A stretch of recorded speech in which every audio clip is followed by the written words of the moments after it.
When I was in high school, the cool kids didn't like history class.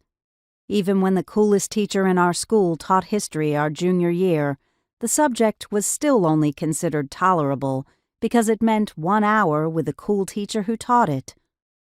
I was not a cool kid. I loved history.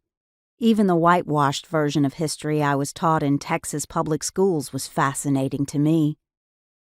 When I got to college and started to learn about what really happened, history went from fascinating to all-consuming for me.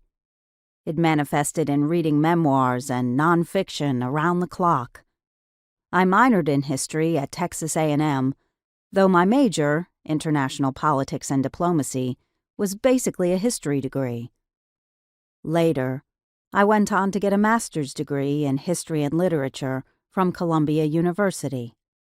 Various advisors and professors actively discouraged me from pursuing a PhD, though, because the future of the history field looked dim.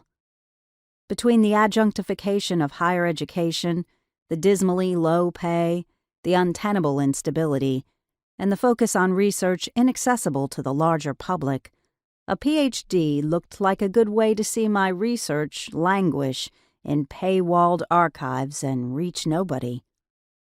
I've always felt bad for people who hate history, not because they don't know where they came from, but because they are missing out on an endless amount of dramatic, funny, moving, terrifying stories.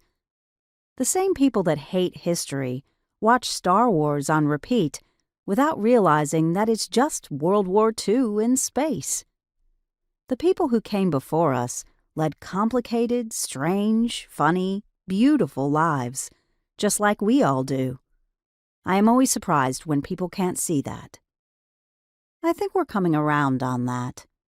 Commercially successful fictionalized accounts of history, like the television show The Crown, have helped people see that history is full of strange and fantastic stories.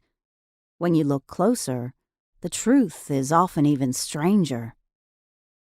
I began my Unruly Figures podcast to celebrate those strange truths lurking in our shared past. The rebels, rule breakers, and revolutionaries who populate these chapters are usually either forgotten or mythologized, sometimes both. But they were real people, with doubts and love lives and struggles and successes. They were flawed and funny, beautiful and bewildering. One inspired the Red Cross, the most well-known non-governmental association on Earth. But he was also terrible with money and bankrupted his entire family. A real ideas guy. Another freed her country from colonial domination, but then tried to install her lover as dictator.